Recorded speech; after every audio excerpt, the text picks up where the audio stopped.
Coffee Break with Rachel Vigil, taking a daily look at the biggest stories in Denver sports and interacting live with you, the Coffee Break fam. So sit back, relax, grab a cup of joe, and enjoy your coffee break. Here's your host, Rachel Vigil. Well, it's been a minute since James Merilatt has been on Coffee Break with us, and of course, a discussion has to be had today if the Broncos season comes to an end. Yesterday's game was boring. I was practically asleep on my couch like so many others were. Happy Monday, everybody. Players are talking in the locker room. We will try and update you guys throughout the show on all the stuff going on there. James, first of all, how are you? It's been so long. I'm great, Rachel. I know it's been a minute. So I thought maybe I was off the list, out of the rotation. So I'm happy to be back. A little season recap episode of Coffee Break. It's gonna be fun. There's a lot to talk about. There is a lot. You have a lot of opinions. You were cut just like Russell Wilson has. Just kidding, not quite yet, but it's definitely going to be coming. There's a ton to get into, James. But let's talk about yesterday's game first, because it was a sleeper. It was boring. There was no spark to the offense. It felt like that's kind of what Broncos country was waiting to see. And the question of the show is like, did Jarrett Stidham prove enough that if he has to be QB number one, that you're gonna say, okay, possibly this could work? Or was it, no, there's no shot. They have to draft a quarterback who's ready to go week one. Oh, they have to draft a quarterback. They have to. I mean, I wrote about it today at denversports.com. We saw the last 2 weeks. This is what the Sean Payton offense is if you don't have a playmaker at quarterback. And it's just dink and dunk. It's, can you string together a 12-play, 78-yard drive without any mistakes, without a holding penalty, without anything negative? And they were able to do it twice. I mean, they averaged 15 points a game in Jarrett Stidham's 2 starts. It just was brutal. It was just brutal. And there just wasn't that, hey, can you make a playoff schedule? Which, say what you will about Russ, and he has all sorts of issues and things that he needed to be better at. He did make a lot of plays. Most of his touchdowns were him rolling out, buying time, finding Courtland Sutton in the back of the end zone. I mean, at least he could make something happen. If it wasn't perfect, if it wasn't exactly how it was drawn up on the whiteboard, we saw with Jarrett Stidham, there's just none of that ability. It was painful. It was watching paint dry the last 2 weeks. I have been very critical of Russell Wilson's play this season because he wasn't living up to how much he was getting paid. And I'm sorry, a lot comes down to that. And I put a lot of that on Russ. But the last 2 weeks have definitely said, hey, this offense one is struggling. The offensive line clearly is terrible, which is why Russell Wilson was running for his life so much. We saw that with Jarrett Stidham. 2, though, Sean Payton's game plan leaves me a little bit confused time to time. So while I have been very critical of Russ, I definitely think that there are other areas which makes me hesitant for them to move on from Russell Wilson. Yeah, I'm right there with you. And I remain one of the few people who's not convinced they're moving on, right? I feel that way too. I can't believe that they're actually going to take on $85 million in dead cap, not have a quarterback, and not have a plan for replacing him, right? Like, there's not a free agent that's of any interest, really. It maybe Kirk Cousins, but what you're going to have to pay Kirk Cousins on top of the dead cap with Russ, like, you can't do it. Yep. At number 12, are they going to be able to draft a guy that's going to get us all excited? I mean, Jaden Daniels isn't going to be there. I don't think Michael Penix Jr. will be there. So I'm hoping beyond hope that somebody has some sense over there and they don't move on from Russ. They did ask him to move back the date, right? It was, instead of being the 5th day of the league year, they wanted to move it back. I think they wanted to have it after the draft to see, hey, who do we have? They wanted to kick the can down the road on making that decision. Russ didn't want to do that, which I get. That's his prerogative. So I think when March 18th or whatever it is rolls around, if they don't know that they're going to be able to get a quarterback in the draft, which I don't know how they'd be able to know that, I'm not convinced they're moving on from him, Rachel. I'm just not. Well, and it's crazy because if you think about this all probably could have been avoided if they just wouldn't have threatened to bench him. Like, Russell Wilson has been so Team Broncos, like, whatever it is. We've seen that the past 2 weeks when obviously he's been backing up Jarrett Stidham, but also being just a good teammate and such. And he says he wants to be here. That can be a little bit media schmo, whatever you want to call it. But I bet if they would have been like, Russ, we're really looking to bring in some more playmakers. Can we move back this money, yada, yada, yada, and not threaten to bench? It wouldn't have surprised me if Russell Wilson would have done it. Oh, I'm with you. It was just so poorly handled. Yeah. The story of it coming out after they beat the Chiefs, first time they've beaten them since 2015. And that's when they decide to, to basically threaten him of, hey, if you don't change this, we're going to bench you at some point. Yep. Yeah, it was very poorly handled. And look, it was actually the smart thing to do once they were all but officially eliminated with the loss on Christmas Eve. The smart thing to do was not to play him. But you don't want him to get hurt. You don't want to be locked into that. Like, giving yourself options, giving yourself financial flexibility if you choose to go a different direction. I understand that. They should have just, admitted it and been upfront and honest with us. I think the thing that makes it to where it's going to be difficult to put the toothpaste back in the tube is Sean Payton making it sound like it was a coaching decision. Like, really, you benched Russell Wilson for Jarrett Stidham? Come on. That's going to be maybe a tough one for Russ to get over. But hopefully behind the scenes, everybody knew what was going on and everybody was on the same page. Russ certainly has said the right things. He's done the right things, as you would have expected. So we'll see. But you're right. We saw the last 2 weeks. There's a lot of problems with this offense. I've been saying it all season, right? Hey, it's hard to soar like an eagle when you're flying with turkeys. Javonte Williams, who would he start for? The tight ends. Where would any of these guys start? Jerry Jeudy, Courtland Sutton, would any of them be a number one wide receiver for another team in the league? Like, it's just somewhat laughable. And the fact that Russ was able to make some plays, 26 touchdowns, only 8 picks. Like, I think it would have been something to build upon had they not gone down this path a couple of weeks ago. Also, how funny that Jerry Jeudy always seems to show up when it doesn't matter. Yeah. You're like, great, I'm glad you had a touchdown. You looked good, but where was this when you actually needed it? Yeah, nobody plays better in meaningless games than Jerry Jeudy. It's why we keep having the conversation all the time, though. Like, the guy does have talent. He can make plays. He just doesn't answer the bell when you need him to answer the bell. So, he's one of the many mysteries. You mentioned the offensive line. Like, there are a lot of problems with this offense. The quarterback always gets too much blame, always gets too much credit. But I've been saying this all year too, Rachel, and people think it's because I'm a huge Russ fan. He's the least of their problems. That doesn't mean he's great by any means, but he is the least of their problems on that side of the ball. Okay, dive into that a little bit deeper because he put himself in the position to get sacked quite a few times. I'm not saying the offensive line was very good this year, but he did run back into some problem situations quite a few times. Sure. I hate to always bring up the height when it comes to Russell Wilson because it feels like a disadvantage. But yeah, there were plenty of times where his height definitely affected his ability to make a play. So why else? Why else what? Why else do you think, he's not her, he's the least of their problems? Well, there's two big things right there. Well, because he can make plays, right? Like, you gotta take the good with the bad. So, Mark Schlereth always talks about, he scrambles into sacks. Yeah, and on 4th and 2 in Buffalo, when you think it's going to be zone and instead it's man, he's able to scramble around, buy some time, and hit Courtland Sutton for a touchdown. Like, if that's Jarrett Stidham in the game, Broncos turn the ball over on down. So, the fact that, when he's doing that, it does lead to some sacks. It also leads to some big plays. So, you got to take the good with the bad. I think the good far outweighs the bad on that. I think we saw the last 2 weeks. This is what you get when it's a robot playing quarterback, right? A guy that's not particularly mobile, a guy that doesn't have a big arm. There's nothing special about Jarrett Stidham. You get 15 points a game. Give me the guy that runs around and makes the plays in the comeback in the fourth quarter against New England. That potential, that upside is what excites me. Do you need to clean up some of the things that put you in a 23-7 hole? Absolutely, you do. But I think those are things that over the course of time, as you work together as a head coach / offensive coordinator and a quarterback, you can improve upon those things. Instead, they just blow it up and it all goes for naught. That seems silly. But his playmaking ability, sign me up for that, without a doubt. I wish I could just blow something up for $85 million and be like, it doesn't matter. It's totally fine. It is frustrating because it feels like Sean Payton never really wanted to work with Russell Wilson. And you wish that the ownership group would have said, you know what, we want to find a head coach who really did. And you know what else really stings now that I think about it too? DeMeco Ryans and CJ Stroud just became the first-time head coach and rookie QB to win a division in NFL history. And it really freaking hurts that DeMeco could have came to Denver. It was really unlikely because obviously of all of his roots back in Houston, but they were targeting him. Yeah, he was their number 2 choice. Yeah. I mean, Jim Harbaugh was their number 1 choice. He's got a big game tonight.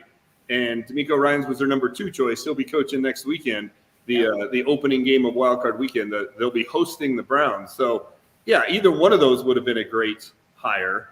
I think Greg Pinner, and this is a hot take for you on a Monday. I think Greg Pinner ought to get on his bird and fly to Ann Arbor tomorrow and fix the wrong, right? Go ahead and make Jim Harbaugh the offer. I would cut the $72 million check and send Sean Payton back to Fox. I really would. That's less money than you're going to waste in terms of dead cap on Russell Wilson by going down this path. They made a mistake hiring him. They need to own up to their mistake and move on. Oh my gosh. I mean, technically it's easier to let go of a head coach than it is your quarterback. There's no salary cap for coaches. Nope. It's just money. It's just money, and they got plenty of it. And once again yesterday, Rachel, we saw Sean Payton make a boneheaded game management decision, right? There's 1:40 to go in the first half. They have one timeout, right? The Raiders are at the 1-yard line. They call the timeout. At best, you're going to get them to punt the ball with like 20 seconds left, maybe 15 seconds. It's just nothing's going to happen there. Nothing good is going to come out of that. Just go into halftime down 10-7. When it was 17-7 at halftime with the Raiders getting the ball coming out of the locker room, it just felt over. A double-digit deficit with Jarrett Stidham just felt like a huge hill to climb. It's the same guy who called a timeout before a fourth down punt in Kansas City that let the Chiefs get 3 points before halftime.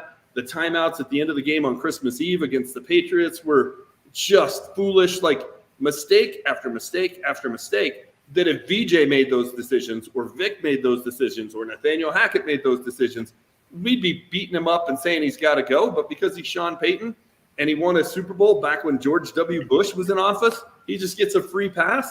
I don't get it. You can't tell me, though, that some of the decisions they made you go, they're really looking to get that number 12 spot in the draft. I mean, the fact that Pat Surtain wasn't on Davante Adams for one of the touchdowns, I'm like, what are we doing here? Come on. Okay. We all knew it was going to Davante Adams. I'm with you, right? And I think the Broncos were trying to lose yesterday? I don't. But the fact that actually sounds like a plausible notion just tells you how poorly coached they are. Like, there's so many things where you're pulling your hair out and trying to figure out what on earth are they doing? And he deserves criticism for that. I think Sean Payton was an unmitigated disaster this season. Yeah. I really do. The 1-5 start, it was just a ridiculous. I mean, the 70 burger against Miami, just some of the things that happened. And there just doesn't seem to be any accountability on his part, right? It's point the finger at other people, chuck Russ under the bus. And I think Sean Payton should be held accountable too. I would move on. I really would. That would be crazy. Talk about another just like loop on the roller coaster we've all been on. If Jim Harbaugh is the guy you wanted, and you're great, and he wins a national championship, and now he's ready to move on from Michigan, why would you not go get him? If he's the guy you wanted, why would you not go right that wrong? I don't know. It makes sense. It makes logic sense as you sit here and explain it. Do I think it's going to happen? No, but it's a lot cheaper to get rid of Sean Payton and bring in somebody who possibly, and it depends too, if Jim Harbaugh wants to work with Russell Wilson. Because if he doesn't, then you got to find somebody who can work with Russell Wilson. Like, you have to make it work. Yeah. You have to. The largest dead cap in NFL history is $40.525 million. They're going to take on 85, more than double. In each of the next 2 years, they're essentially going to set the record. Yeah. It's madness. It really is madness. And you get all these people that say, oh, they can turn the page, they can rip the Band-Aid off. They're not. They're putting themselves in a huge hole for 2 years. And look, I don't think he's worth the money, but the analogy I always use for people is if I'm going to sell you a hamburger for $50 and you say, a hamburger's not worth $50, of course it's not. Would you rather have the hamburger for $50 or an empty plate? Like, at least it's better than nothing. So yeah, it's madness. It really is. And I hope cooler heads prevail. When do we think owners and GMs are going to look at the situations that are continuing to happen and say, you know what? We shouldn't. Like, we can put our foot down and not pay everybody this crazy amount of money because it's just going up and up and up. Well, you're just delaying, if something goes wrong, you're just delaying your future by so many years. Like, at what point does somebody put their foot down and say no? Yeah, I mean, at some point, some team is going to have to do that, right? Yeah. But quarterbacks, it's a quarterback-driven league. There aren't 32 good ones. So if you think you have one, you need to pay him. You have to overpay him. Yeah. And I think the Broncos have a guy they can win with. I do. I really do. I think Russell Wilson is good. Do I think he's great? No, I don't. But I think he's good. I think he can be really good at times. I think he can be special at times. And you have so many other things that need to be fixed. To blow that up and start over at that position, it's foolish. It's foolish. I think it's ego run amok. I think Sean Payton really thinks he can win with a whiteboard wizard as opposed to a guy that can go out there and make plays. Well, this will make you happy. Jarrett Stidham, I'm very confident I can be the guy for us next season. I have no doubts about that. I'll be back in April ready to rock. I'm excited for the opportunity. I mean, does anybody want to see that? Does anybody want to see 17 weeks of Jarrett Stidham? Probably not. No, of course we don't. Like, come on. The last couple of weeks was just painful. Yeah. So painful. It felt like last season with the Nathaniel Hackett, Russell Wilson combo. And it's just so much of what we've seen the last 7 years, right? It felt a lot like it did with Trevor. It felt a lot like it did with Teddy. That, yeah, it wasn't making mistakes, wasn't doing things that, put him in a bad spot, but just also not making anything happen. And, with Russell Wilson, if it had been 17-7, we all would have believed they had a shot to come back, right? We were all shocked that they didn't pull it off in Houston because we thought Russ was going to pull it off. Like, that is such an invaluable thing when you've got that kind of belief in a guy and that kind of faith in a guy, and you're surprised when he doesn't pull it off.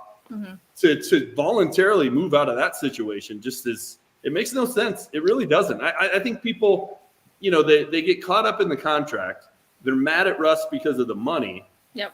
I get it, but you can't get out of it. You're paying it either way. You're having the cap hit either way. You're so much better off to try and make it work than to just pull the plug. If they could move on for no money, I'd be the first one saying that's what they should do. I would. If they could get out of the contract and have no dead cap and not spend $39 million of cash in 2024 for a guy that's going to be playing for the Raiders or the Steelers or the Falcons or someone else, I would be all for it, but that's just not the reality. One of my things, and I play devil's advocate with myself when I think about this, because I'm like, I know this could never happen, but if you already have to pay him, then just make him your backup at that point if you really don't believe in him. Because, I would rather have Russell Wilson be my backup quarterback than Jarrett Stidham. You're going to go in with this rookie QB, and you already have to pay him.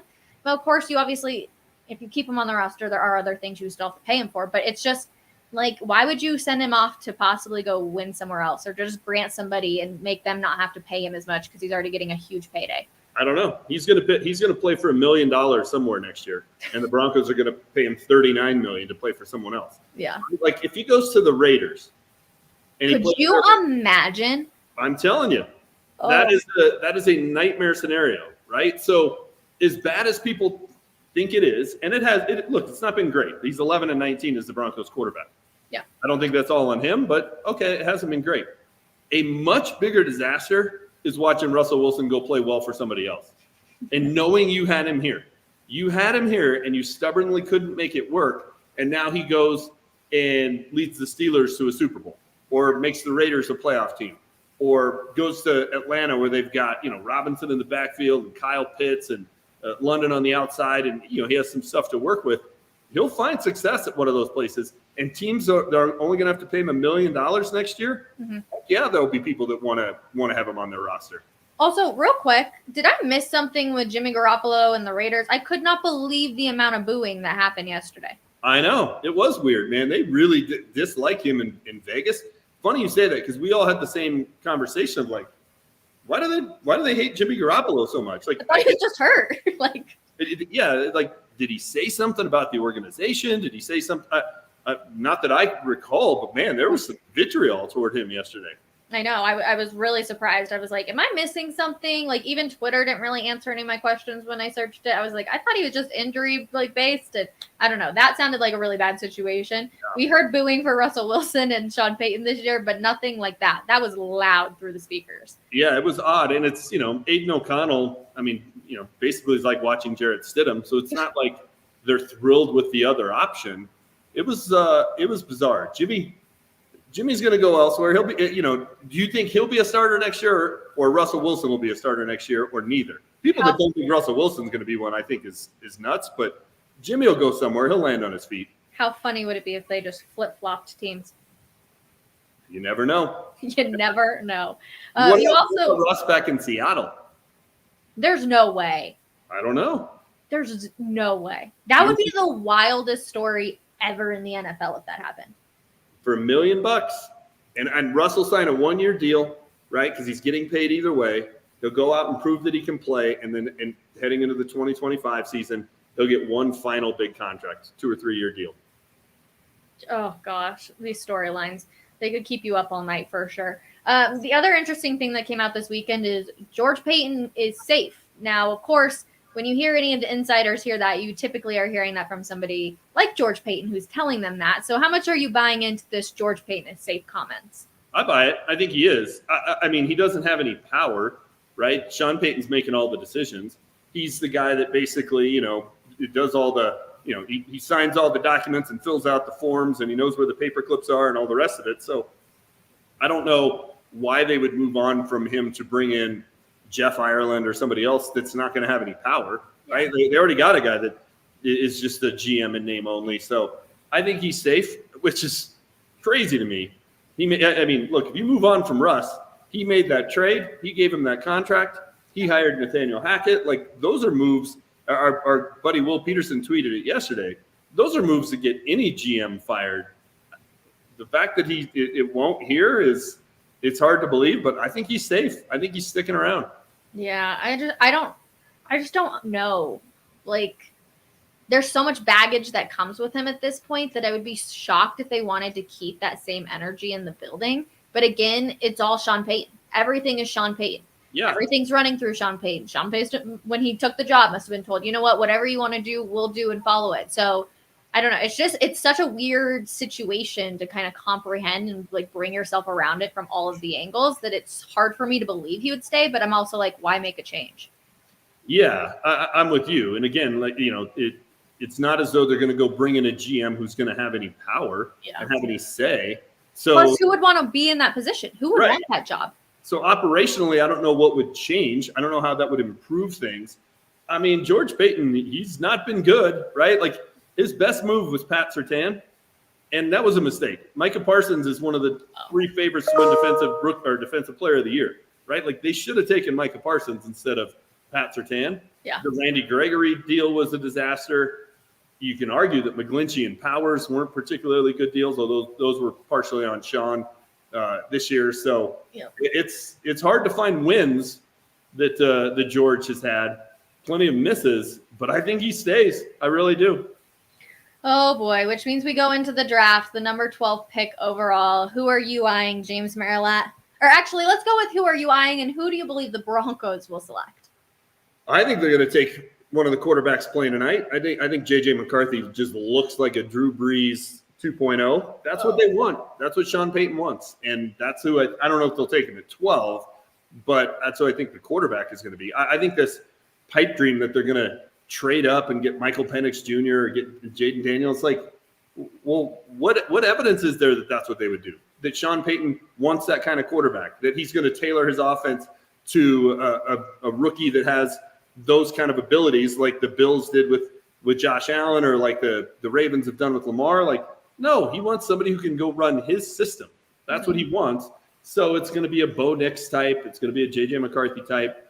I would keep Russ, and I would go draft Bowers, the tight end from Georgia. That's what I would do. I would add a skill position player. I think you got to get a tight end or a receiver. But I think a quarterback at 12 is probably what they'll do, and I think it's going to be underwhelming.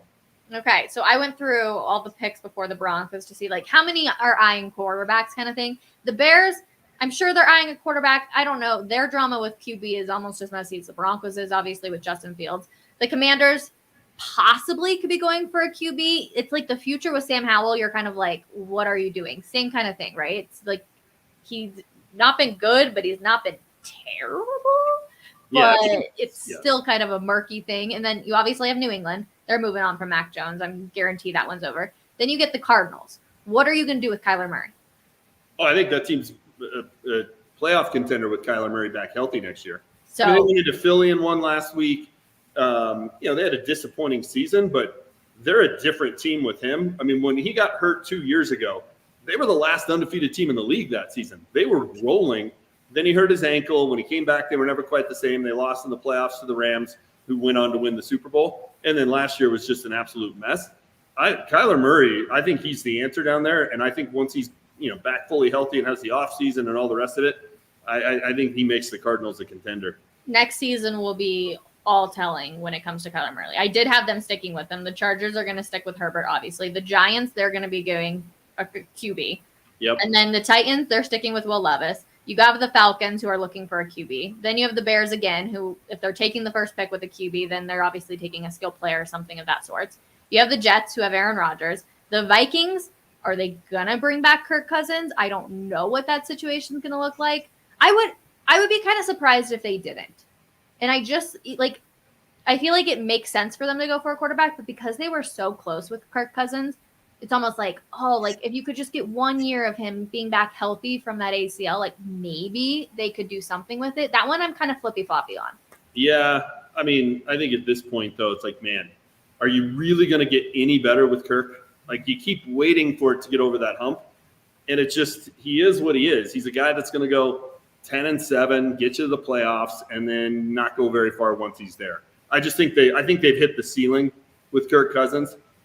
I'm not so sure the Jets don't look quarterback too, right? Like Aaron Rodgers is what, a 1 year kind of a thing there? Like and he's coming back off of an Achilles. Like he's obviously not a long-term answer. Mm-hmm. You would hope if you're the Jets that he plays next year and they're good, so they're not going to have a very high pick. I think they got to be looking at it saying, hey, here we are, right around the top 10. Maybe we should get the quarterback of the future while we can. Somebody who can learn under Aaron Rodgers. That's not bad. I know, and they said that they're going to trade Zach Wilson this offseason or look to trade him, which is interesting as well. So, yeah, you have a ton of teams who are going above you who need quarterbacks, and there's not very many good quarterbacks in the draft. Like, there's definitely a handful, don't get me wrong, but, you really want the guy out of Texas to be the future. You know what I mean? If you come down to that 8 or 9 spot, you have to move up. You're trading Pat Surtain if you really want to go after a quarterback. Well, and this is the debate I had with Will last week on Denver Sports Tonight, because he's all in. He's all, hey, they're trading Pat Surtain and Jerry Jeudy and moving up to 4.